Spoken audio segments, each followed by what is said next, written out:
Everyone, welcome. Thank you. Please be seated. It's great to see all of you on this wonderful day. You know, it's not often when you've been a state for over 120 years that you get to do things that are truly historic.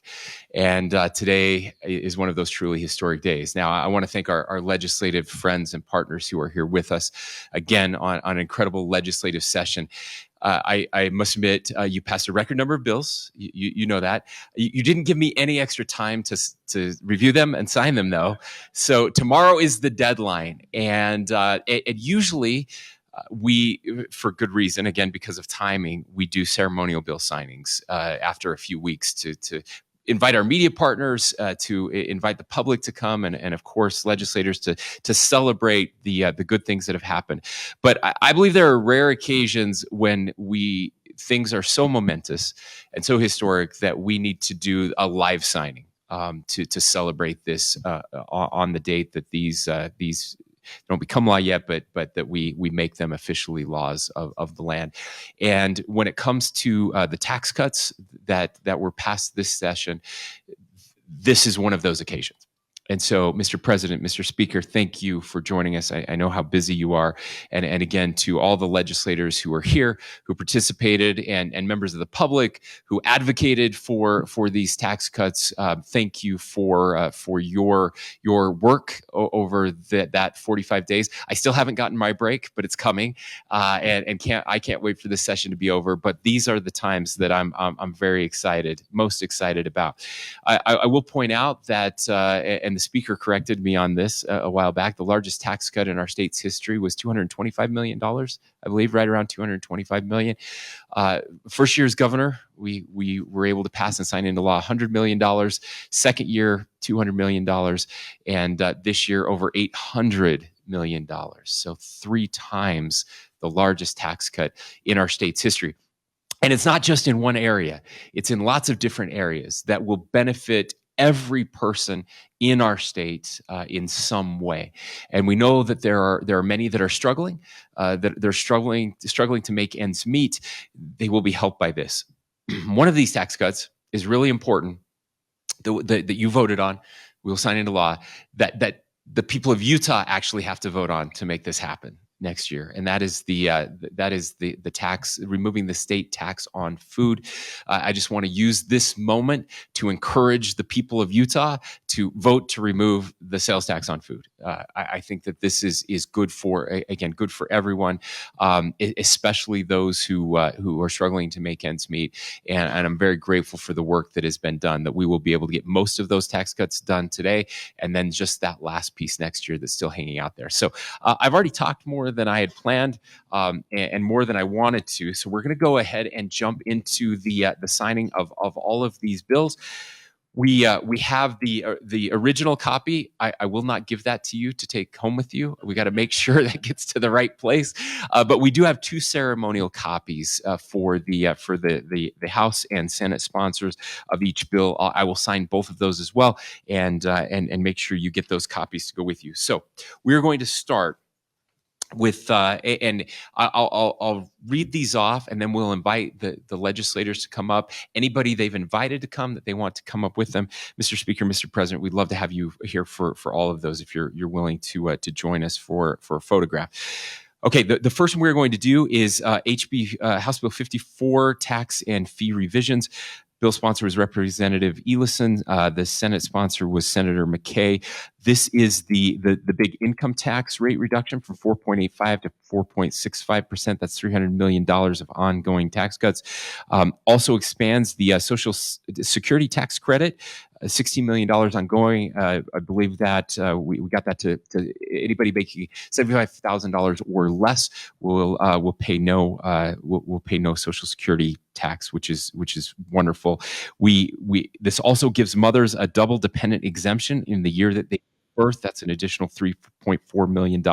So helpful and so important to our families and to parents who are having children.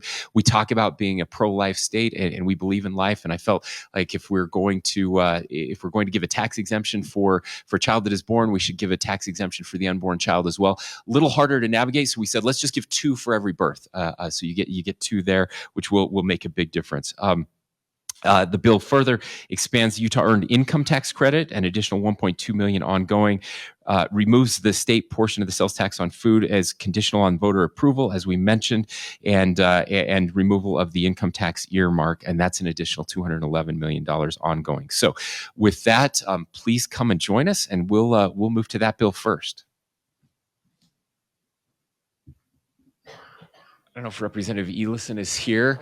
He was with me just at the mansion. He's at a road home meeting, of course, out doing good. And so, Mr. President, Mr. Speaker, we'll have you join us. Why don't we have all the legislators join us? Please come up. This is a big one.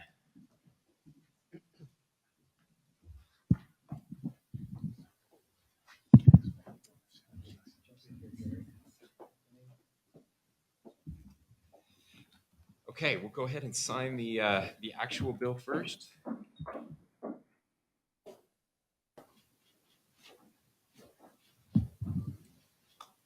Would you take that one? Sign these two separate copies here.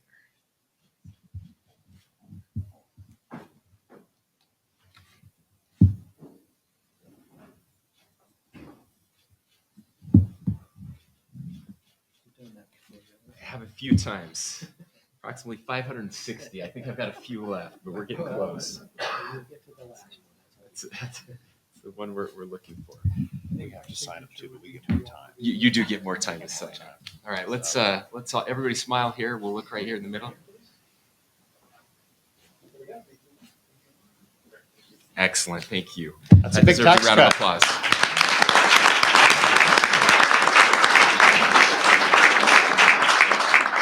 All right, we'll ask you to stay with us.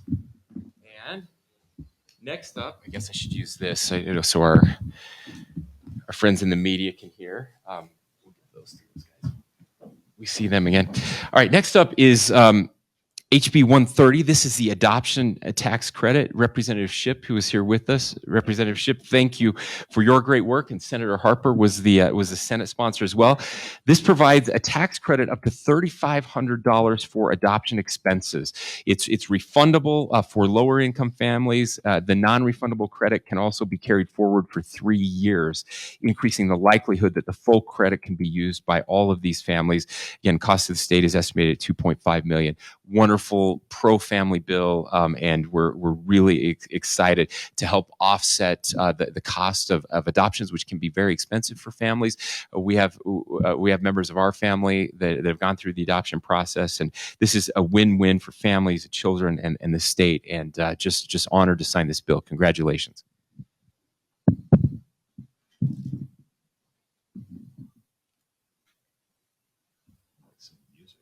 Yeah, we should. It's a little too quiet, so too awkward. Yeah.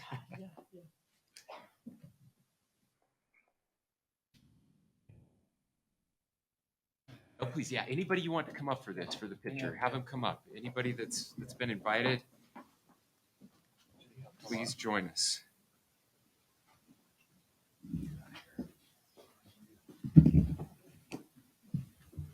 Rex, I'm going to give you that copy.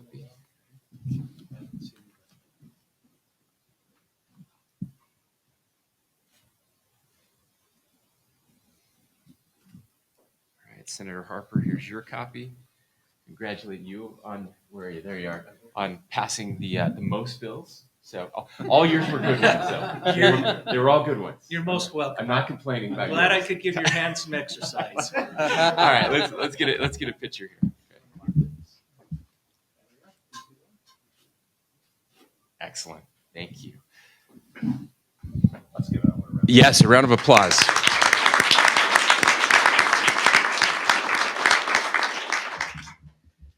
All right.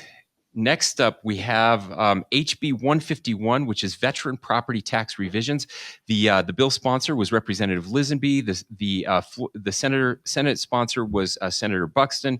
This increases the amount of taxable value that a disabled veteran may have exempted from property tax by about $200,000. That's a huge increase. Disabled veterans can now have 480,000 of their property value exempted. So as property values have continued to go up, we want to make sure that our veterans, our disabled veterans, are taken care of. And again, a wonderful bill. So congratulations to the bill sponsors, and we'll go ahead and sign this.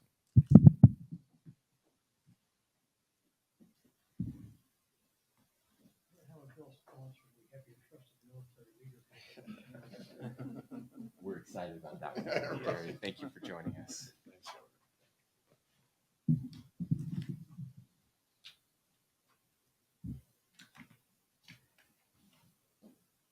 So maybe you can just tell me how you've all been relaxing over the past 3 weeks. Better than you have. That's the good stuff. Good baseball lately.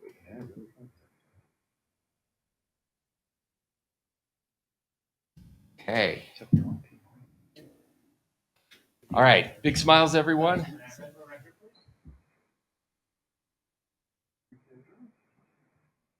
Okay. We'll make sure that they all.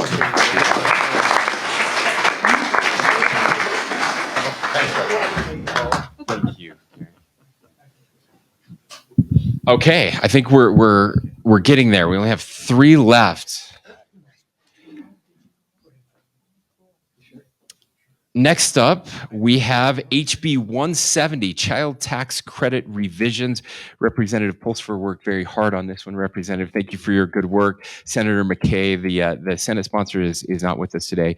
This is a $1,000 tax credit for children ages 1 to 3, with the credit phasing out as income increases past $54,000 for married couples, $43,000 for others. Estimated cost is $10 million a year. So again, this is really focused at providing assistance to young, low, and middle income families. It's a tax credit rather than a child care subsidy. The savings can be spent in the way that the family determines to be best.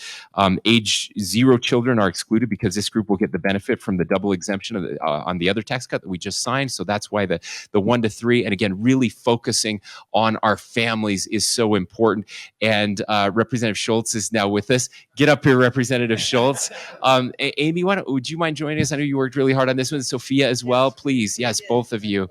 I'd love to have you come and join us for this one. And again, anybody else that you have out there, Representative Pulsifer.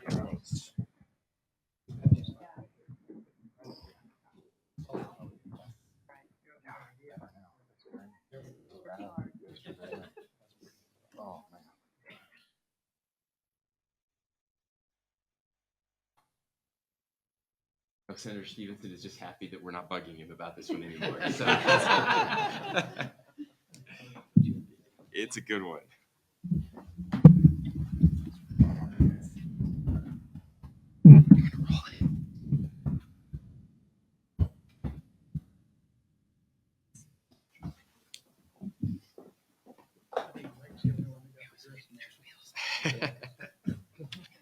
We're all jealous.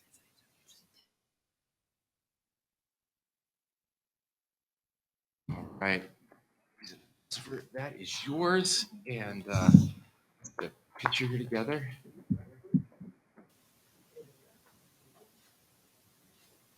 All right. Congratulations.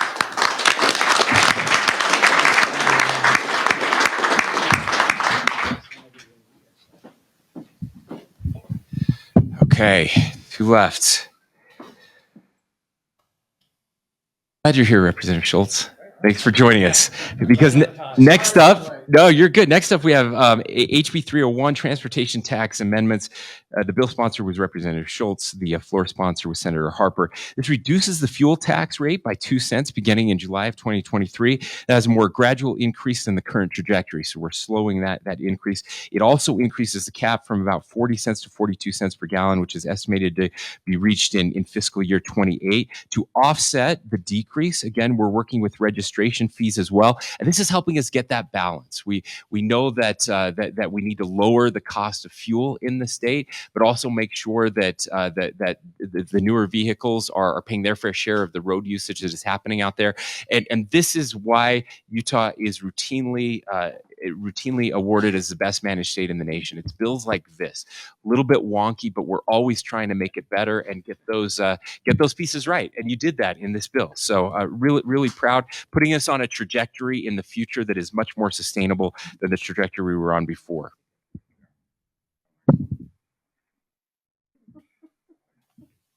Anything you'd like to add, Representative? Rural. Don't forget about the rural. Talk about the rural piece. Yeah, so it also adds a couple dollars to. Use the mic. Sorry for. There you go. But this is something I worked with the Senate on, where the $2 of the registration fee goes directly towards rural roads. Counties of the third, fourth, fifth, and sixth class.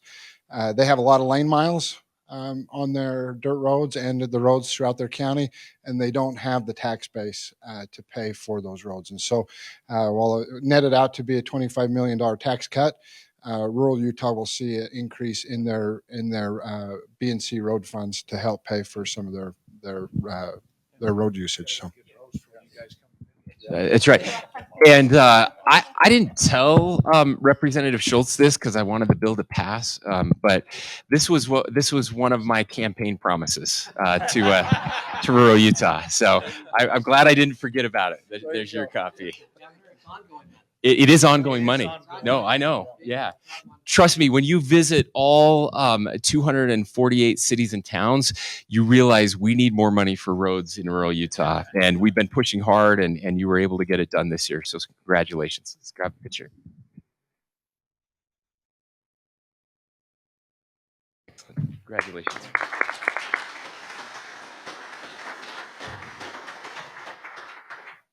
I forgot to give that to you. He's getting so many of these. He's That's right. Oh, we finally got a yellow one here. Did the Senate do anything this year? I'm just kidding. I'm joking. Yeah, please.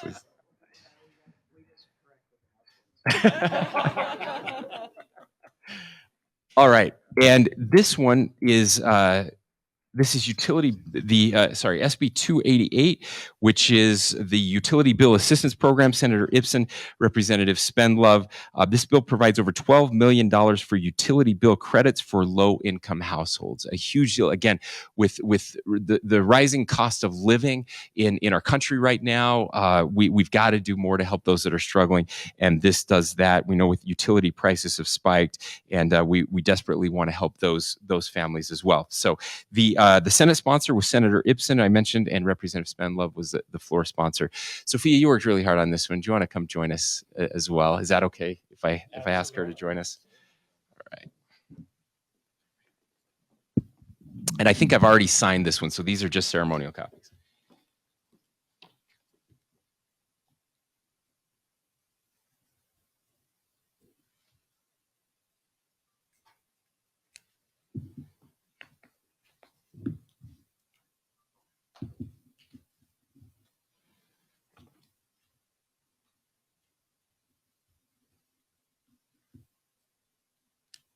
All right, are either of them here? They are. Okay. All right, last picture.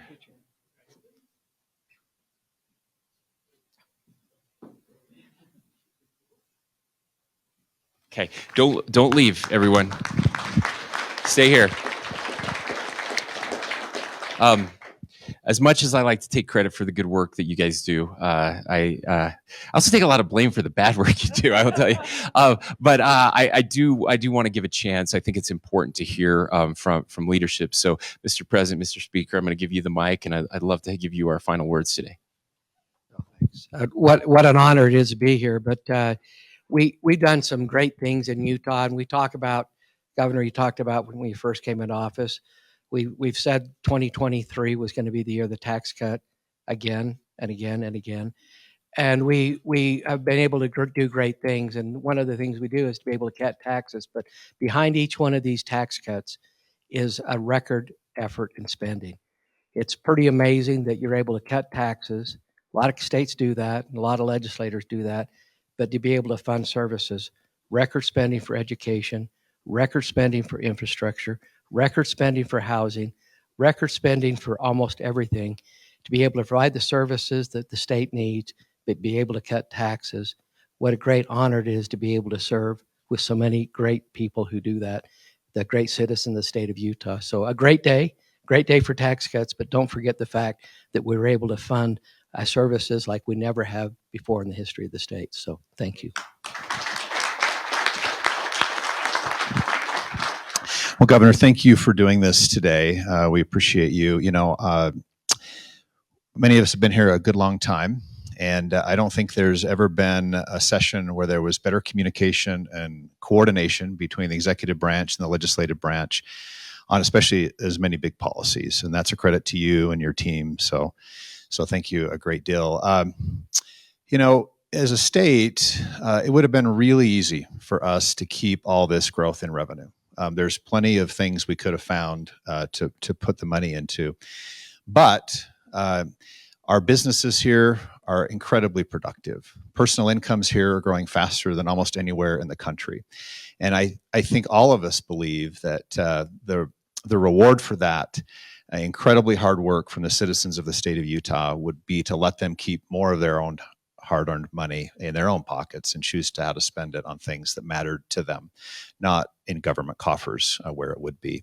And as our citizens are battling inflation and dealing with all the difficult things in the economic environment we're in right now, I can't think of a better time and a more appropriate time for us to have the biggest tax cuts in the state's history. And the other great thing about all these, and you talked about this already, but they touch everybody, whether you're a senior or low income or a business, everyone benefits from these. And so it's a great effort from a lot of people that worked hard. So thank you. Congratulations. All right. I think that's it. Thanks for coming, everyone.